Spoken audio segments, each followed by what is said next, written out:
Bonsoir. Is it bonsoir? Yeah, it is. No, not yet. Nearly there. It's about 5 to 5. Just walking to my client. First time I've been outside. Sun's out. Skin's glowing. Yeah, it's a good day.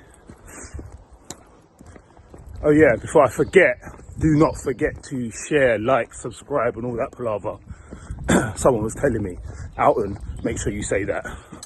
So here we are. Today, oh, look at this bush, it's proper low. I've got a duck.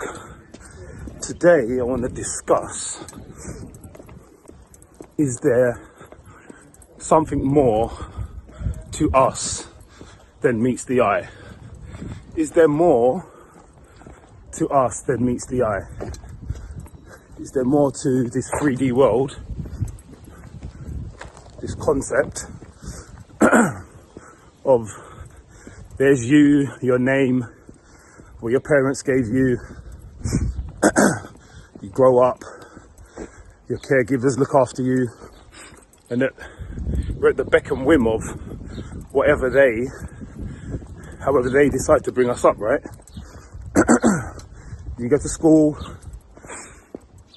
you meet your friends, you have your teachers, and your teachers have a big role in how you perceive the world as well. And your experiences at school, everyone's different, right? Were you the popular kid? Do you have lots of friends? Or were you not so popular? Were you introvert, extrovert? And they all mold us as we get into adulthood as to how we see the world. And that really does dictate how we show up as an adult in the world. And then you get into adulthood, and who knows, your childhood, most of us go through some type of trauma, whether we see it as trauma or not, some type of issues that we kind of work our way through, right? We kind of go through life and we have to navigate the world as we see fit, the best way we see fit. But some of us, you might hit hardship, you might go through some challenging times in life, and essentially we learn on some level to overcome adversity. And sometimes that adversity is so strong and kicks you for six. It debilitates you. Sometimes the trauma is so hard that you can't manage it.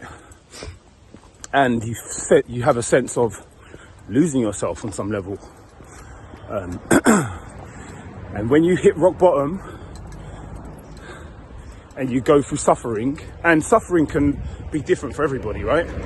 It's not set in stone.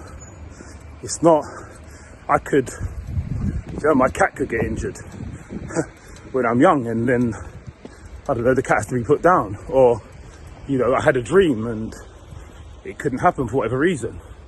You lose a loved one. Many different scenarios. And that's the thing, suffering it's not linear, it's dependent on the perception of the person. So essentially suffering, whatever it may be. And sometimes if that suffering is really, really strong, you can hit rock bottom. Where you can't do your day to day, life's not the same, you're out of sync. And it's normally at them moments that people look for something more than just this 3D. They start questioning, what's the meaning of life? Why am I here? What's the purpose of it all? What am I doing here? Everyone's got a different viewpoint. And this is where even parenting comes in. What did your mom, dad, caregivers, what did they tell you? You know, was you brought up in a religious context? Was you brought up believing there's no God? Was you brought up atheist? Was your parents spiritual? Did they hug trees? And all these experiences kind of make us make a decision on how we kind of perceive the world. I've been on my own journey, and I hit a point of rock bottom. For me, at that time. Because I could reflect on it now and go, was it really rock bottom? Was it that bad? But at the time, if you're struggling and life feels difficult, then we'll call it, you met a place where you struggled. And for me, I've always done a little bit of, I've always believed in God. I've always known there's more than just this 3D world. But I weren't too sure. I just thought there's a God, and it's made me have somewhat a conscience. I've always believed that you can't kind of go through life doing whatever you want and there won't be no repercussions, right? So at that point of rock bottom is where, you know, you search for something more. You search for more meaning to this life. And I'd already been doing meditation a little bit, but when I hit rock bottom for me, and I've had a couple of stages in my life where I have hit a low, but this one I think was the biggest. I knew I needed more, and I always feel like I'm guided by, you want to call it God, you want to call it the universe, whatever you want to call it, by a higher power. I've had a sense that there's more. So I did some work, and I started meditating, I started doing breath work, and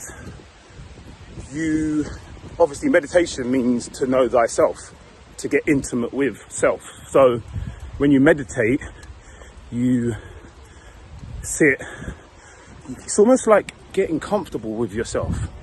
You know, we're always in this world, we're always doing stuff, we've got work, we've got to look after the kids, we've got goals to hit.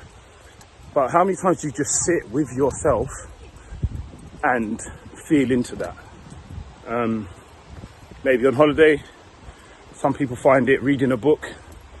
But when you do sit with yourself, and the mind will race and you'll have loads of thoughts going on. But when you get past that, and you have to be kind of strict with yourself to say, right, I'm going to do whatever it takes. Like, if I have to sit there for 10 minutes, 15 minutes, half an hour, you commit to sitting there with yourself. And that is tough. You come up against some crazy thoughts, all right? And the mind just keeps ticking. It keeps going. And if you keep sitting with it, you keep sinking into this present moment, after a while, your brainwaves change. And you are able to see the thoughts, but you don't get carried away by them. And at that point, you start feeling a bit of relief. You sit there, eyes closed. Everyone's meditation is different, but you get a nice relief. And you're like, oh. And what's actually happening is your brainwaves are slowing down. Your thoughts start slowing down. And you get to a point where you sit and you have less thoughts. And when you sit and have less thoughts, if you keep going into that, you can go to a point where you have less and less thoughts. And then you get to a point where you can have a stage of no mind, where there's no thoughts. And at that point, that's where you touch a place in yourself that you didn't know existed. It's a state of almost coming home. It's almost blissful. Everything quietens. Everything calms down. It's very intimate. And you feel very grounded. And you're there. You're in your body. and it feels nice. And that's the point where you realise there's something more. That's where you realise, hang on, I'm touching something that doesn't feel like it's in this 3D. And then you keep going, and this is where you can kind of sense your body on a deeper level, and you feel like a visceral response. You can close your eyes and you sense different areas of your body with your eyes closed. You can really feel them. And then I got to a stage where I could feel my body, I could close my eyes, and I could sense my right hand, and it would tingle. I sense my left hand, and it would tingle. And at that point, I used to go, they call it a body scan in meditation terms. But you're essentially, everything's quieting down so much, you began to finally get in touch with the deeper self. And I kept going into that. And eventually, I got to a state where if I thought about my right hand, I could feel vibrations in my right hand. If I thought about my left hand, I could feel vibrations in my left hand. If I thought about my heart, I could feel a sensation in my heart. And I used to go around the body and could connect to all parts of my body.